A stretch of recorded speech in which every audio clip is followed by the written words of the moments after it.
Now, Quan, I got to ask you: the moment they said you are no longer a danger to society, and you know that you're now freedom is within your grasp, what does that feel like? Oh my God, I broke down and I cried. Like just to see like, man, these people like in a weird sense say I could fit back into society. Yeah, I broke down and cried right there. Hey, Nick Nanton here, and thanks for tuning in to Now to Next. I want to make sure you don't miss a single episode of this show on YouTube. So before we continue, be sure to subscribe to our channel and ring the bell to get notified about our latest videos. You have the option to be notified for occasional videos or all of them. If you're on your phone, just go into your settings and switch on notifications. Thanks for watching.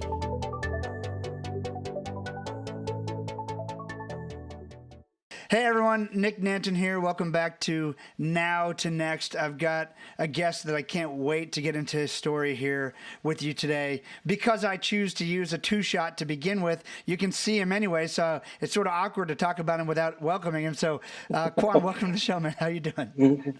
Thank you for having me, Nick. Doing well. Good. I'm excited to have you. We are here to talk about an amazing book you have coming out called Sparrow and the Razor Wire, and I'm really excited to talk about that and just to hear your story and share your story of hope in the end, which is a story that most wouldn't assume ends with hope. So I'm going to give a brief background real quick. I'll read a brief bio we put together, and then we'll dig into the interview. So here you go. Quan Huynh is the post-release program manager at Defy Ventures, a nonprofit in Southern California that provides opportunities for entrepreneurship, leadership, and career development to men and women with criminal histories. His book, Sparrow and the Razor Wire, Finding Freedom from Within while serving a life sentence, came out on September 15th. The book covers Quan's story beginning in 1999 when he received a prison sentence of 15 years to life for killing another man in a gang-related incident. At the time, California did not parole prisoners with life sentences, and Quan continued his downward spiral behind bars, which we'll talk about. But instead of this being the end for Quan, he discovered a new path while being incarcerated, one that led him to commit to self-reflection, truth, and personal responsibility. Sparrow and the Razor Wire tells Quan's incredible story of transformation from inside a place that many see as the end of the road. In his book, he shares his story of redemption and discovery that led to his ultimate freedom. Quan's story is inspiring and can help people who are feeling stuck who are feeling stuck realize that a change in perspective can help you find the positives no matter your situation. Once again, Quan, thanks so much for joining the show. Thank you for having me. So your book just came out. So first thing everyone here needs to do is to go buy the book, Sparrow and the Razor Wire. We're going to dig into some of the stories here today. From my reading, it's an incredible book that would be really helpful for anyone in any life situation, but certainly there's many loved ones you can think that you might feel are a little bit stuck and you're not sure how to help them. I know Quan's experiences are going to help them. So Quan, your family moved from Vietnam to America when you were very young. So I would imagine you don't even remember living in Vietnam, correct? I do not. We came here when I was just only a few months old. Got it. And so you essentially were American, but you came right after the Vietnam War. Your family sort of came in during that. What sort of childhood did that cause any problems as you were growing up? Yeah, we settled here in the United States. We settled in Provo, Utah. So yeah, over there, 99% of my peers or 90% of our neighbors were all white, and because of the Vietnam War, I do remember some instances of what I now know to be racism. The vast majority of people in Utah are very kind and loving, but there are some incidents as a boy growing up I distinctly remember. I remember going to like the gas station with my uncle and some people pulling up and telling us, go back to your country, gooks, get out of here. I also remember when my brother and I got beat up by some older kids at a creek we were playing with our GI Joes. I was 8 and he was 6. Well, I say we got beat up. My brother got beat up. They put dirt in his mouth, and I stood there. And I just watched. I was too scared to do anything. And we went home, and then my father found out what happened and just said, like, why did you let this happen to your younger brother? You're supposed to protect your family. And yeah, so I remember just feeling ashamed and like I let down my family behind all that. Got it. And so, what age were you then moved to California? How old were you when you moved to California? We moved out to California when I was 10 because my father got diagnosed with leukemia when I was about 8. His condition started to get worse, so he wanted to move out here where some of his family lived. Got it. And so that's where you live today, obviously now as well in Southern California. Yeah. The age of 10, I remember distinctly where I started sort of 10, 12, 13 are some of my earliest memories other than like playing on a swing set or whatever. I start to have deep memories of relational circumstances with people who loved me and I loved them, and people who didn't love me. And middle school is like a cruel place, right? In middle school, I say Satan lives in the 7th grade. He never moves. He just stays right in the middle of middle school just to chop things up all the time. Once you got to California, was that any better? I mean, you would think California is a more diverse state than Utah. Yeah. Well, I mean, like that's the first time I went to school with African Americans and Hispanics and other Vietnamese kids. But during that time, that was like when there were quite a bit of refugees that were fleeing the country. So a lot of their parents were the kids that were enrolled. They didn't speak English well, and I didn't speak Vietnamese well. So these kids would poke fun at me and said, "Oh, this kid is whitewashed." And I also feel like I didn't fit in during those, the 7th grade years. There was always a part of me like, something's wrong. I don't fit in this world. Yeah, that's a tough situation. So you don't feel like you fit in with the American kids.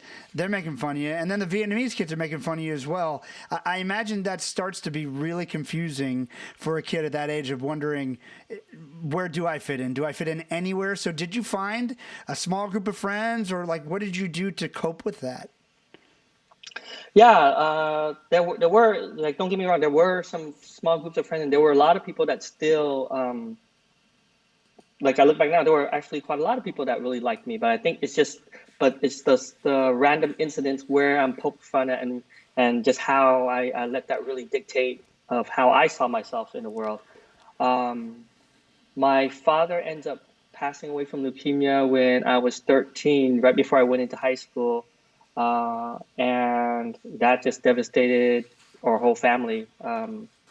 He passed away on the day of our first communion.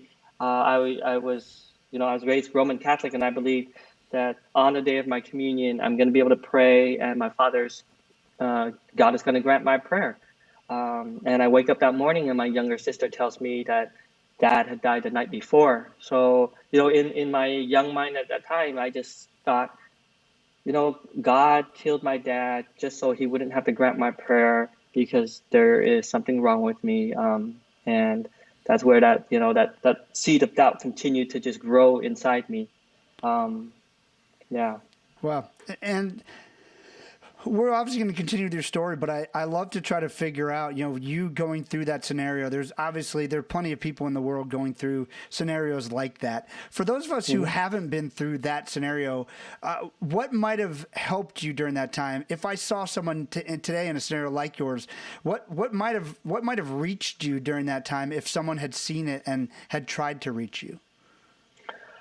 I think what might have reached is to just ask me like how I'm feeling or what is going on, because when I look back now, when my father passed away, we never talked about it. Like my family, my mom, the adults, we didn't talk about it anymore.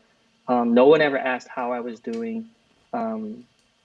It was just Dad's passed away. My mom doesn't talk about it. Me, my brother and sister, we don't talk about it.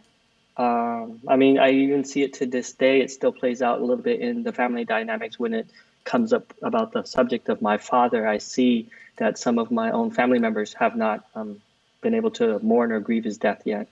Yeah, I think that's an interesting point. We're all in different places in life, no matter what we're dealing with. And I was just talking with my mom the other day, actually, and we were talking about some scenarios I remember. A particular teacher in grade school telling me I was stupid one day, and another teacher in high school. And I try to look back now and try to obviously let go of a lot of those things. But so many scenarios like this they just happen.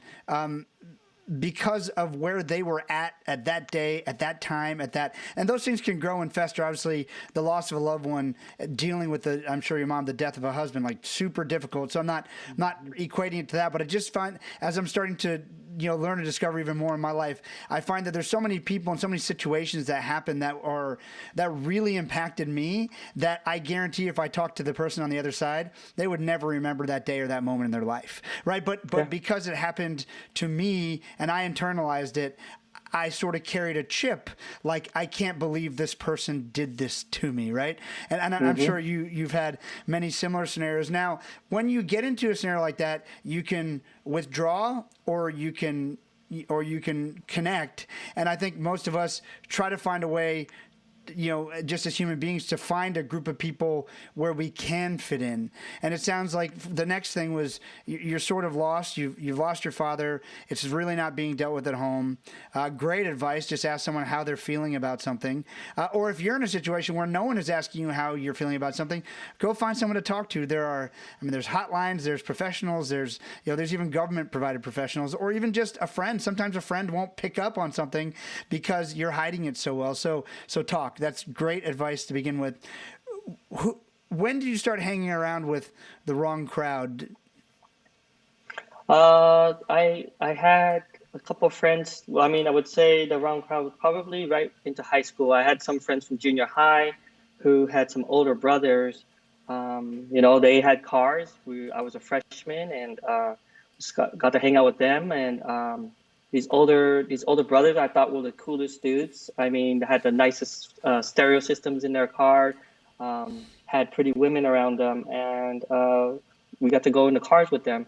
But then it was hanging out with them where I broke into a car for the first time. I went with them one night, and they broke into a car, and they started showing me, this is how you do it. And that's just where it began, taking car stereos, and then leading into breaking into other cars and getting wallets and using credit cards.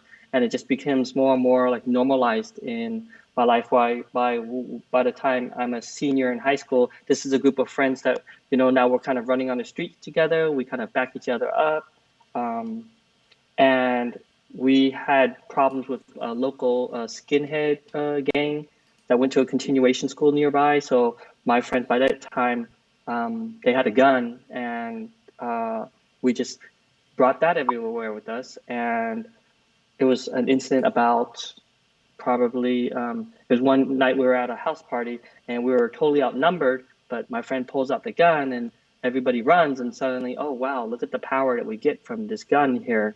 And then it added to our reputation. Like, people say, oh, Quan and his brother and his friends, those guys are crazy. They carry a gun. And we just thought, oh yeah, this is what's happening. And then I ended up being arrested for the first time at 17 when that same group of skinheads that called my house, threatened to kill my mom and my sister. My brother comes to tell me about it, and I was working at Subway. They said they'll come back to pick me up that night at 10 o'clock. I got off work at 10 o'clock. I went home. My brother was laying in bed. I think my brother was 15 at the time. Terrified, said that my friends had found the skinhead's house, ran inside, and had shot 3 people in there. Fortunately, they all survived, but within a few weeks, we were all arrested and charged with 3 attempted murders. So at 17 years old, it was my first arrest, and they threw the book at us. So did you go in the house as well, or you were just? I was not there. They arrested me because they said I was part of the original conspiracy when we talked about, because when they came, my brother told me about the skinheads. And so I asked my coworker, hey, do you know where they live? And she drew me a map. I gave it to them. They used the map, but they didn't use the map. They went to a local arcade where we like to go play our video games. And there was another kid there that knew where they lived. So he got in the car with my friends and he showed where they lived. And that's when my friend ran in.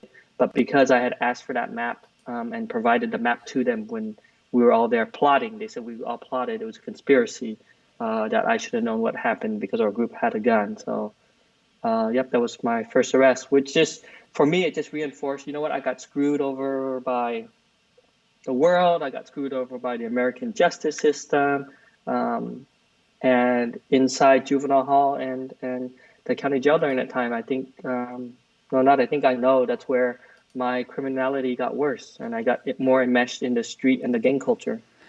So when you're arrested for attempted murder, I mean, when I was reading your story, I was like, most people's, when they get into crime, their first arrest is not for attempted murder. I mean, so that was shocking to me. And so, where did they send you when you get arrested for something like that? I was charged as an adult, so they sent me to the county jail at 17. I was held in the juvenile section. Then ultimately, when I pled guilty to conspiracy to commit a crime, by that time I was in the jail for a while already. I ended up getting 7 years, and they sent me up to the California Youth Authority, which is basically it's known as the gladiator school, where all the young tough kids and thugs are sent, and so that became its own breeding ground. Yeah, I've interviewed multiple people who have spent quite a bit of time behind bars, but I'm still blown away by what it's like its own society within there. I mean, tell us a bit about the day-to-day in there and what the people were like, and even the crimes that are committed within that system all the time. Yeah, I mean, it is. It's its own society, it's its own culture. We have to live by certain rules in there where everything is about image, everything is about reputation, and the only way to gain it is through acts of violence on each other. Or you have to live up to this image, and you can't let anybody, what we thought back then was called disrespect us. So a lot of it is actually fear-based, and nobody wants to be victimized. So to make sure to not be victimized, they usually victimize others or do acts of violence upon others. It's the California system is split up by race. So right when I went inside, my group, the people I'm supposed to hang out with, were Asians, and the whites are over here, the blacks over there, the Hispanics over there. So of course we were basically outnumbered every place I've ever been. So I knew for us, our mentality was like, okay, we can't let anybody pick on us. So if it ever comes to that, we have to be the first to go above and beyond to make sure people know that they can't mess with us. And those were some very violent and dark days back then. I have no doubt. And so after that, you spent a couple years in prison, imprisoned, and then you're released on parole in 1993. And where do you go next? That's got to be a tough place. You're still young, but you're getting out of jail. You have a record, and so what do you do next? I did what I knew best, is I just tried to enroll in college. But now I enrolled at a local community college. But yes, I'm a convicted felon by that time, and I realized I'm not sure if I can get a job, or I have to hide my record and my past from people. I made some friendships over the years inside, and those are my buddies inside that we had done time together. And I felt these are the only guys that could understand me. So those are the ones I reconnect with. Those are the ones I hang out with. And those are actually the ones that form the core part of our gang later on. And okay, so you go, and it's not unusual. You go into the system and you get out of the system, but you understand the way of life within the system probably better than you understand the way of life outside the system. And so you enroll in college, but you still decide to interact with gangs. So what do you guys do now? Like, you've obviously seen the results of what happens hanging out with these kind of people, but so what was your new gang, or did you just get back with the same old gang, or how did that work? Yeah, it was this my group of friends that later on became our gang. Is like, by that time we didn't call ourselves a gang. We just like, okay, this is our group of friends. We all were locked up at one time or another, or we've done times. There's this shared brotherhood and bond, and then so we'll just hang out with each other. We'll go to the pool halls, we'll go to the clubs or whatever, but then run into other groups, other gangs, and end up getting into fights or end up getting into altercations with people. And then that's just kind of forms like, it's this group versus that group. And it's still that same mentality that we carried inside prison, and now we're carrying it out to the streets. And then people suddenly know, okay, this group does this, and then the other gangs bring guns, so now we know we have to get guns to bring into it, and suddenly it's a totally different ball game that we're playing on the streets now. So were you guys still, obviously you were sort of hanging together and moving around together, but did you get a job, or were you still stealing and getting into other things to make money? I did get a job.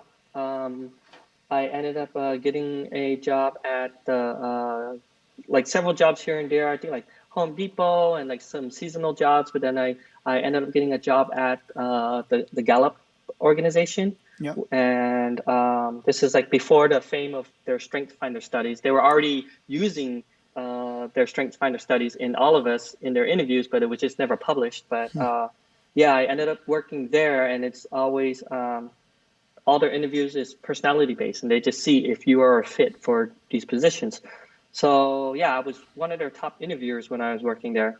But yet there was still another part of my life that enjoyed the street life, and these were my friends, and these were guys that I felt understood me. Because in college, yes, I did well, but then when I'm around people that aspire to, you know, they say, oh, my plan is to do this and to go to this college and then go to this this job and this company, and me in the back of my head, like, how am I going to measure up to this? How am I even? I enroll in college now, and this is just to put off the inevitable part of now getting into a company. But then in the back of my mind, even if I get a degree, what about when I apply for a company and my background check comes up? They're not going to hire me. Is this a waste of time in college? Like, what's really going to happen? So there was always that self-doubt in there. Is that that's understandable self-doubt. Do you think there's anything that could be done better education-wise? I mean, I guess you're working with an organization out at Defy Ventures who helps people get over that hump. Yeah. So it sounds like there's nobody there to sort of help you through that transition. Yeah, there wasn't. And these, you know, and I think a lot of it was our in my mind was part of self-created was way worse than it really was. It was worry about applying myself now, but I didn't. It was just always something inevitable in the future. I think, oh, this is going to happen. I'm thinking the worst case scenario. Right. Where, yeah. You're creating the scenario in your mind before it even happens. Totally makes sense. And then you actually won 1998 Interviewer of the Year award at Gallup, but you're in a gang. Like these are two like split personalities. You know, like great employee, and then follow all the rules at work to be great, and then go to college, and then go home and break all the rules. But it reminds me, my brother Andy, who's a psychiatrist, he says there's a reason people are addicted to slot machines and not vending machines. And part of the allure of the slot machine is part of the lifestyle you were talking about. You never know what's going to happen. It's very predictable what's going to happen at work if you do your job well. You're going to get your degree. Unpredictable what you're going to do after that. But you were burying, it sounds like, the concern, and instead of facing that head on, you just found another place to invest that energy. At one point, you went up for a managerial position, but you lost it solely because of the way they judge on personality. And this seems like a real breaking point for you. Tell me how that felt. Yeah, Gallup, when after I got the 1998 Interview of the Year award, they had asked me to interview for a management position. And I remember thinking, this is finally, my life is going to go right for once, and things are going to fall in order, and I'm going to be fine after this. I took the interview, which was also personality based, and I can't remember, about a month and a half later, they came back and they said, "We're sorry, but you are not a fit." And that's just the exact words they use. But that's just the vocabulary they use in Gallup, and how they say things. But for myself, those words shook a part of my core where I don't fit in. I still don't fit in. And I didn't deal well with that. I didn't talk to anybody about it. I was ashamed, I got turned down. But more importantly, back up to that point in my life, I could blame everything else. This happened because of this outside. I couldn't get this because of this. But now I couldn't blame anything on why I couldn't get this job because they said I wasn't a fit. So it was more something wrong with me. That's what I felt in my head. So within about a week and a half, I on the flip side of it, I know how to deal with these emotions inside, and I need this sense of excitement, and I need to vent these emotions inside, and I didn't tell anybody about it. I called up some of my gang associates and said, "Hey, let's go to the club up in LA." So we went up to a club up in Los Angeles. I brought my gun along. I came out of the club that night, found out some of my friends had gotten into a fight with a group of guys from a different gang. And then from there, it was me orchestrating and leading, following them onto the freeway where we waited until there were no cars around, and we drove next to them and we ambushed, and I shot and I killed one human being by the name of Min Nguyen and injured a couple others in the car. Well, and that must have been, I mean, obviously that is the seminal moment that changed your life and ultimately in a beautiful way leads you to here. But how, obviously that happened in the heat of the moment. And what happened? So did you shoot and run and then get, like, what was the process? What happened once you guys shot someone and then did you speed off? Like, tell me about the next hours. Yeah. So there was another car that because the other gang was following like some of our homegirls, like some of the girls that the women that hung out with us, and the women were like, okay, they're following us. So I was coordinating, okay, what freeway are you at? What exit are you at? Until I caught up and I saw their car. And then when we didn't see any more cars, that's when I told my driver of my car to speed up. I went, shot into the car, aimed at the left rear passenger, because I figured this is the only person, if they have a gun, this is the one that could shoot back at us right now. So that's the main one I have to hit first. And that's who I aimed at. And that's who I ultimately ended up murdering. We took off. Maybe 5 minutes later is when the women called in and they said, "Hey, those guys aren't following us anymore." So that's when I realized, oh, they didn't even know that we had just shot at the other car. So I told everyone in the car, don't tell them what happened. The women wanted to meet up to go eat at a cafe.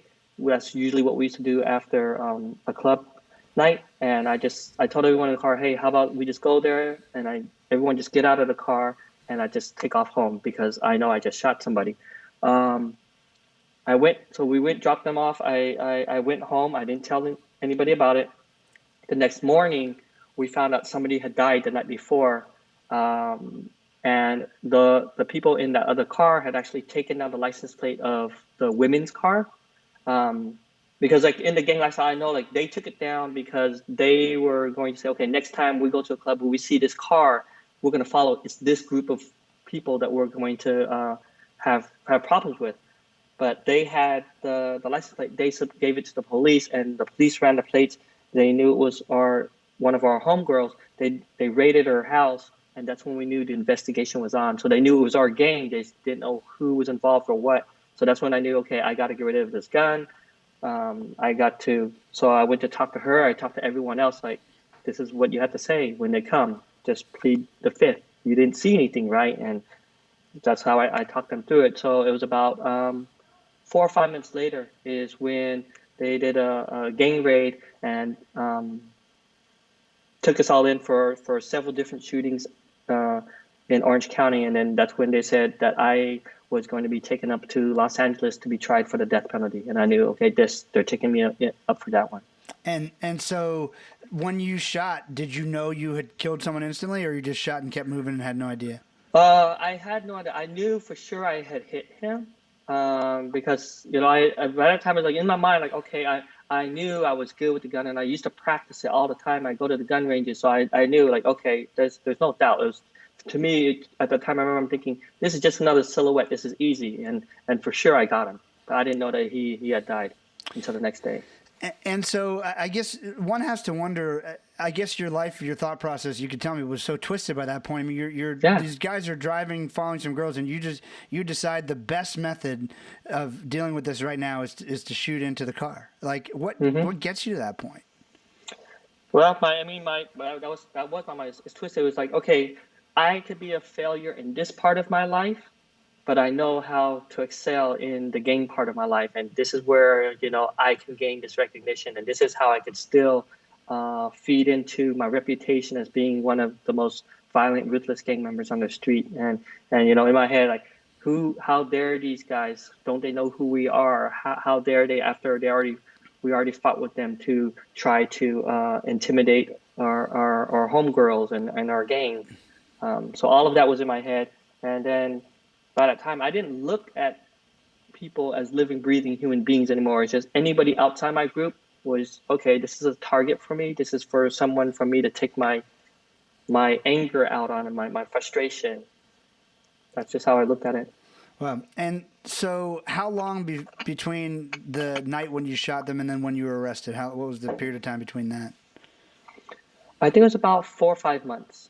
Oh, wow. So it was a while. So, I mean, that has to be interesting. Were you obviously were living in a twisted state, but you are human. Were you looking over your shoulder, being super anxious during that time, or did you just pretend nothing was happening, or what? Well, I pretended like nothing was happening to everyone outside me, but yeah, I was super anxious. I became very paranoid. I saw cars that were following me all the time.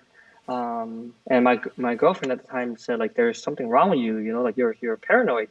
But it was later on when we got arrested, then it was, that they had police that were following us and were tailing us to see who was doing what. But I think I probably imagined a lot more people following me than there really was. It was just always driving. I see a car, headlights.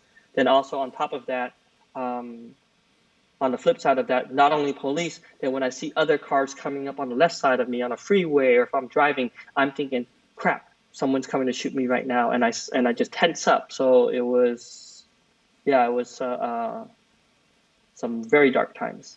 So all this, just to remind everyone, is in the brand new book that's just out that Quan wrote, Sparrow and the Razor Wire. Be sure to check it out. Our friend John Briggs that connected us actually posted a link in the comments here. If anyone's watching, you can grab the book on Amazon. So please do support the book, all these stories. And we're getting into the hope, don't worry. So you go to trial and you say you didn't do it, right? You say, no, that wasn't me. Yeah, I lied at trial, and I already got rid of evidence. One of the passengers in my car had turned state's evidence, so he got on the stand to testify against me. They gave him immunity because he was testifying against the whole gang for other things. And so I felt, you know what? I know the best way to get out of this is to say, it wasn't me. I didn't do it. He's the one that did it. He's trying to get out of it. I had no idea he had a gun in the car. So I got on the stand and I lied. The jury actually believed that I was not the shooter. They felt that he was the shooter because he just lied on a bunch of unnecessary stuff that I knew he would lie on. And they found me guilty of second-degree murder, and that's when I was sentenced to 15 years to life, which at that time was basically the same as a death sentence anyway, because California was not paroling anybody with a life term prison. You get to prison now for the dozenth time or whatever. You've sort of been in and out. We talked about a couple of them, but there were other instances of probably more minor arrests and things. So you've been part of this system forever. But so is this? I assume you go to a different jail or a different part of jail now that this is what you have been convicted of. Is that true? Yeah, so I now went into the California prison system. They ended up sending me to Pelican Bay State Prison, which back then was notorious for housing the most violent gang members in California. That prison was known for the most high-profile gang members. They're sending up that way, and that was like its own. That's its own ugly place of where everybody gets up there. And my mindset was, you know what, if these are going to be the most violent gang members in the state of California, I want to be able to prove why I can fit right in here. And I think that was everybody's mindset up there. Tell me about some of the things you remember happening in there. Again, its own economy. It says, I read that you were involved in gambling and drugs in prison. Like people people like me never been in there. How do they even allow gambling? How do you get drugs in and out? Tell us how that works. So I mean, the gambling is just my first bunkie there was running the parlay tickets, the gambling racket. So he really gave me a good rundown on how it. And by that time he had already been in prison like 20 years. He had a life without possibility of parole sentence. The prison was actually locked down at the time because some of the prisoners had plotted an attack on the staff where they were going to run into the administrator's office and attack like some of the high-ranking officers and the warden and everything and stab them. I'm not sure what exactly happened, but when I hit that yard, we were all locked down. I remember going to chow and eating because we were hungry, but that's the first time I see an officer right above us in the catwalk with the Mini 14 ready to shoot at us while we're eating. And so for me, I didn't want to show up to chow because I didn't want to get shot, but I had to show up because I didn't want anyone to know I was scared. Plus, that's where our food is. But the whole time I'm just eating and shoveling food into my mouth, afraid that something's going to break out and happen. And then they're going to start shooting and a stray bullet's going to hit me. So I was more afraid of getting shot or should I be more afraid of this guy trying to stab me? Or yeah, it was another dark time. You certainly experienced quite a few of those. While you were there the whole time, did that reality ever happen for anyone else? Did they shoot at a lot of people, or is that just something you were afraid of? It was something I was afraid of. It happened right before I got up. There was a really big riot that happened. I mean, I think they still even have it on YouTube where if you look at Pelican Bay riots, and I think that riot went on for like an hour and a half where the officers could not stop people from stabbing each other on the yard. And I had heard about like people that just saw that, experienced it, and that were not even involved. I know it was between the Hispanics and the blacks, and both sides attacked each other. But then when the officers lay one group down, then they're over there shooting at another group, and then this group would get back up and Wow. attack again. And like there were people just on like there was even like one of the Asians I know. When I met him, he seemed off, and my bunkmate told me he was normal. He was just a normal kid until that riot happened, and for him to see and experience like all the gunshots going off and the smoke and the tear gas and just endless people screaming and dying all around him because the officers couldn't even stop the riots. Because once they get on the riot happens, they'll shoot a couple to make people lay down. But then when the officers get onto the yard to start zip tying and handcuffing people back up, then these guys can get up and start fighting again, because now if there's officers on the yard, the ones in the gun tower can't really shoot. They don't have clear lines of view. And that was part of so that was a pretty big riot that happened back then. Got it. So you're into gambling and drugs, and about 10 years in, you have a moment that makes you re-examine your life. Tell us about that moment. Yeah, so leading up to that moment, it was like around my younger brother had a daughter. So my darling little niece, I saw her picture for the first time when they sent it in the mail. And I saw like, oh my goodness, she looks just like my brother. And it just took me back to my childhood. And I said, what am I doing here? Like, what happened to my life? How did it end up like this? Why am I in this place? My father's father, my grandfather, passes away that year too. And then it also reminded me about my father. And then I started thinking like, my father died like when he was like 37, 38, around there. By that time I was like 35, and I started contrasting like my life with his, like what he created in this world and the impact and what he was doing already. And then I thought of my own life of, pain and death and destruction. And I thought, how did I end up here? Fortunately, I have always been a bookworm, and that is how I got my mini escape from prison. And I've always been fascinated with different types of books. During that time, though, I always loved business books, but during that time I was reading like this series of books, which lead me to another series, and I ended up beginning to read books on the saints, particularly stories that told about saints before they became the saints. And I was very drawn to certain stories of of these other human beings that had also had their own failures in life, but then yet how did they turn this around and then become saints? And those stories just resonated with me. And then, of course, from there, it leads me into, I'm also fascinated with books about mindfulness and books on personal development. So these all became like their own perfect storm of thinking of a different way of viewing life. And it was just one day on the prison yard. One morning on the prison yard, I was standing at the fence and my head was just filled up with these readings and my meditation that morning. And I asked myself, like, why does prison have to be punishment? Why can't this be a place where I can make myself a better person, even if I'm supposed to die? And that's when I realized I could. And, you know, just that small subtle shift in thinking made all the difference in the world. I felt the warmth of the sun when it was just barely peeking over the hills. And in the individual blades of grass, I saw the drops of dew. And up above me in the razor wire, I heard a sparrow chirping. And I tell everyone, it's probably been chirping my whole prison term, but I never heard it. But that day I heard it. And from that day, like, I realized prison was no longer punishment. I viewed the men around me, like, now I saw them as human beings, and I saw them as they are also on their journey. You know, many of them further along than me, and many of them that had not even awakened yet. But then I looked at this place that I was at, like, this is only temporary, and I can still make myself a better person while I'm here.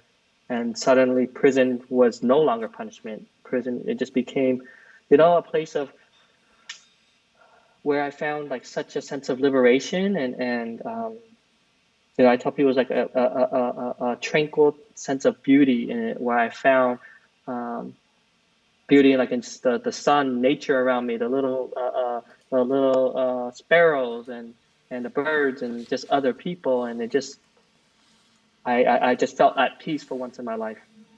And what a perspective too. I mean, there's many times when we all feel trapped, and we're not nearly as trapped as you were there, but you found a way to make the best of the situation and use it as a forced a quarantine betterment program, right? A way to use current language. So is at that, what happened to like your friends? Obviously you were up to that point. On some level, you were living to be one of the hardest, baddest guys in the prison. Had you gained enough respect, no one messed with you at this point, or did your friends who you're in prison gangs, I would imagine, with, all of a sudden, like, what happened to Quan? Like, what was that process like? So right around that time, yeah, I mean, by the time I got to that last prison, I basically held the gambling rackets for like, and it was like the way we had, because most prisons, like, if someone does the gambling racket, there might be 2 or 3 guys on that yard that will run 2 or 3 different type of tickets. But I had been able to basically close off I ran that whole yard. And then I also expanded our racket into a couple other yards. And then, you know, I had the connection for tobacco, the phones, the drugs. So when it was at that time when I said, you know what, I think I'm done with this, I went right to like our group. And, you know, by that time, yeah, I'd been in long enough and the guys respected me long enough where it's not like, okay, I'm not going out backwards. I'm not saying I'm done with this stuff and I'm telling where every connection is. I actually went to my own group of guys. Who wants the connection for this? Who wants to learn how to run this? I am handing this all to you all. I am done with it. So in that way, they had to respect it. And I said, this is the way I'm walking, but I'm not going to be involved with bringing this in. I will give you all the connections. This is all you guys to take care of from here on out. Well, and you call it a gambling racket. Like, what does that mean? What were you doing? Like, how did the gambling work?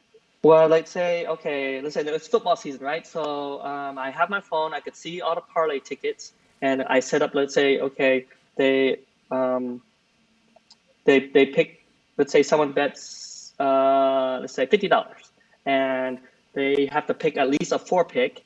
And if they pick a 4-pick, I set it up where they can win 9 times their money if they pick exactly the 4 teams that's going to win with the odds that I have. but I mean, I stacked it in my favor. I mean, if someone taking 4 bets, they should be getting 16 to 1. I'm only paying them out 9 to 1. And plus I already have the odds where it's, any tie is a loss. So it's like -7, -3, or +3. So if they choose any of those, they lose. And then I have the over-under. It's not an exact number, but I have a small range. So we just set it up like that. It was pretty elaborate, where there was a person that worked in the program office. He printed up the tickets off Excel. We pass it out. Then I have runners where their job is just to sell the tickets. They get 20% of whatever they pull in, and they get me the numbers, and I just put it all like, okay, this is where all the bets is. This is what comes in, and I could look at my sheet and I know who gets paid out, and that's just yeah. So everybody got to hustle and everybody got to eat, and I looked at it as, oh, I'm just providing something of value for people in here because everyone loves to gamble. But yeah, so every building had its own runner, and they all were coordinated, and they knew, okay, they have to give me the numbers by Saturday night by 11 p.m. They have to text me all the ticket numbers and who's betting where, so I could just see at a glance. So yeah, we ran that whole thing like that. So did people actually get paid what they were owed when they won, or did that disappear? Yes. Okay. No, I mean that's terrible. Yeah, the odds are terrible. I mean, but I always made sure, like, told the guy, like, you know, because a lot of them, they just bet like small stuff. They bet with like things that we eat with, like our food, like tuna cans and soups and stuff like that. But the bigger guys would bet with like Western Union numbers, and whatever they're betting, we cover it. So I think I was known to make sure that, because if someone owes a debt and is not paying it, that's where violence happens. That's why people get stabbed, or but I just always make sure. And I think it just became dangerous because if they do wrong on the tickets, or you give the wrong line and everyone jumps on it and then you lose, you could end up losing pretty big. If you can't cover it, you're in big trouble. Yeah, I got that, and not a place you want to be in any further trouble. That's not a good place to be. When you do so. The other thing that is surprising to me, and again, I've never been in jail, thankfully, but you said, oh, I had my phone. I could check all the numbers. So does everyone have phones? Are they allowed to have phones? You have to hide them? No. He didn't have a phone, but it was contract. We had ways of bringing it in. We had officers that would bring it in. So, yeah.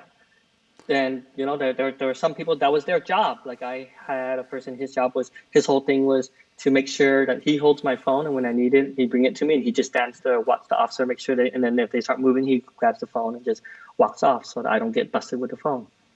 So there were actually officers that were in on the deal helping get the phones in? Yeah. Is that common everywhere? The officers are in on the deal? I imagine, yeah. It's not, yeah, I mean, I've been in prison, they always say it's the family members bringing it in. Family members cannot bring it into the prison with going through the metal detectors. It's officers bringing it in, so. And why did they bring it in?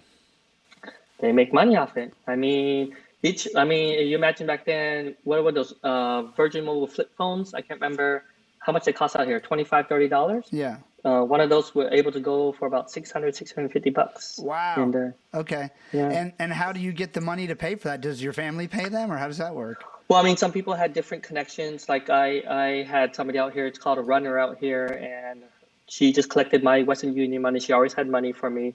Then I had one of my other buddies that was also locked up with me. So he was also good with getting my Western Union money. So he holds it. And if I need money to be transferred or money to be taken here, then so we could always reroute money. And there's always money for them to pick up. That's an education all in of itself. Maybe your next book. Yeah, it's a whole pretty elaborate. You can share the prison economics in your next book. So then you actually get the opportunity to go before a parole board. So tell us how that. By the way, you did some other cool stuff in prison. I just want to point out. You joined a creative writing program. You joined programs where you could volunteer. You worked in Special Olympics for kids. So you started finding ways to be productive, which is great. And then how do you get before the parole board? Well, since I had a 15-year to life sentence, they brought me up on you're able to go to the parole board 1 year before your parole date, and then they determine if you're suitable, and if you're not, then they could give a parolee now anywhere between 3 years to 15 years. They say, oh, you're not suitable, come back in 3 years, or come back in 15 years. So it's really up to them to decide on that spectrum. But yeah, after my Sparrow and the razor wire moment, and after grieving my father's death, I began to look into how can I make an impact on this yard. And that's when I started getting involved with groups. I helped create some groups, and suddenly I felt more alive for once than I ever had, more than even when I was running in a gang, or even when I was hustling in prison.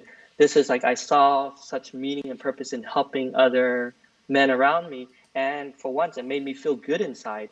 So I was really getting involved with those programs.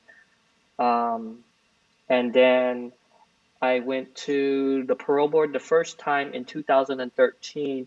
They gave me a 5-year denial. They said, come back in 5 years. It was based mostly or solely on my prison write-ups and all those things. And then I filed this petition to advance my hearing at about a year and a couple months after, which then they granted. And they said, you know what, you've done, like I kind of laid out, like, this is what I've been up to since my parole denial. This is what the board asked me to look into. I think I've addressed it, and I respectfully request to be brought back early. And you can do one of those requests per denial. The common belief in prison was you have to wait at least 3 years. I don't know where that came from, but in prison, that's another type of culture where men hear one person or men hear several people, and suddenly it becomes, oh, that's common knowledge. Everyone knows that. And this doesn't make sense. I don't see anything that says we have to wait 3 years. So I filed mine at 1 year, 2 months. They granted it, brought me back into the parole board, asked what I had been up to since then. And then they suddenly told me, we feel that you're no longer a threat to society, and you're now suitable for parole. So then I was released November of 2015. How many days, weeks, or months was it between them saying you were no longer a danger to society before they let you go? 150 days. So the standard is, because after they say you're suitable for parole, they have to check my parole plans. They had to make sure that they did everything properly. If there was notifications for the next of kin or victims and everything like that, and then the governor still had to sign off on it. So those next 150 days, I saw a lot of men that. The few men that were able to be found suitable before me, I think they lived those next 150 days on eggshells, and I didn't want to live like that. And I knew intentionally, I have 150 days. This is my 150 days to begin mourning and grieving the loss of these friendships that I've built over the years, because I most likely will never see these men ever again. And we're not going to be connected, like our lives will never be together. So it's another form of grieving. And so I made sure I wanted to be present and just remember these amazing human beings that I'm leaving behind, these amazing friendships that I built over the years, and just being present with it. That's great advice. As you were talking about getting involved with other organizations, and I find in so many scenarios the best way to find hope, the best way to get unstuck is just to serve someone. And it doesn't mean you don't have to go start $1 million nonprofit. It could be giving someone food who needs it. You can clearly tell on the side of the road, or helping a family member that you, or even just giving them a phone call to check on them. But serving others and getting outside of yourself, I've often found, is just the best way forward in 99.9% of scenarios. So it's really amazing. I mean, it makes so much sense the way you explain it. But for those of us who have never been in prison, to see that even in those darkest moments, darkest places, darkest times in life, that you can find the freedom within by changing your mindset. We've only got a few moments left here, a couple minutes, but I do want to re-encourage people to go check out your book, Sparrow and the Razor Wire. It's an incredible story. You need to buy the book, support Quan and what he's doing to help other people, whether they're coming out of prison, which he literally does help people in that scenario, or people who are sort of in their own prison of their mind trying to break free. This book will show them the way to do that. Now, Quan, I got to ask you, the moment they said you are no longer a danger to society, and you know that you're now, freedom is within your grasp, what does that feel like? Oh my God, I broke down and I cried. Like just to see like, man, these people like in a weird sense say I could fit back into society. Yeah, I broke down and cried right there. And even though I was hoping and of course everything in me wanted to come back and see my family members, I was unsure if this could ever happen. But yeah. Got it. And I'll let there's some really a really cool story about you going to the airport in the book, but I'll leave that as suspense for those to read the book, Sparrow and the Razor Wire. Tell us what you're up to now, besides buying the book, which will support you. Tell us about what you're doing with Defy Ventures. Sure. One thing I'd like to mention about the book, though, is that every copy that is purchased this week, I'm going to match it and donate it to somebody that's incarcerated. Yep. So Defy Ventures is a nonprofit that helps men and women with criminal histories to basically transform their lives through the journey of entrepreneurship. I was involved with them in prison. I continued to be involved with them after I got out. And that is how actually I was able to build my first company 6 months after I came home. I still have that company, but today I work as the post-release program manager for Defy. They expanded out to Southern California and asked if I would be willing to help other men and women that are coming home in their reentry journey. So that was about 2.5 years ago, and I've been in that capacity since. That's excellent. Well, congratulations on where life's led you. I commend you in your healing process. I know it hasn't been easy as you've taken responsibility for your actions, and there's some great stories about that in the book as well. But an honor to have you on. Thank you so much for sharing your story. Your story undoubtedly will change an awful lot of lives. And those of you who help support the book, buy the book Sparrow and the Razor Wire this week. Every copy you buy, a copy goes to someone incarcerated, which can help them change their life as well. So you will be part of the solution. So thanks so much, Quan, for joining me. I really appreciate it. And thank you, everyone, for joining us here on Now to Next. We will see you next time. Take care. Thanks, Quan. Okay. Thank you so much, Nick. Hey, Nick Nanton here, and thanks for tuning in to Now to Next. I want to make sure you don't miss a single episode of this show on YouTube. So before we continue, be sure to subscribe to our channel and ring the bell to get notified about our latest videos. You have the option to be notified for occasional videos or all of them. If you're on your phone, just go into your settings and switch on notifications. Thanks for watching.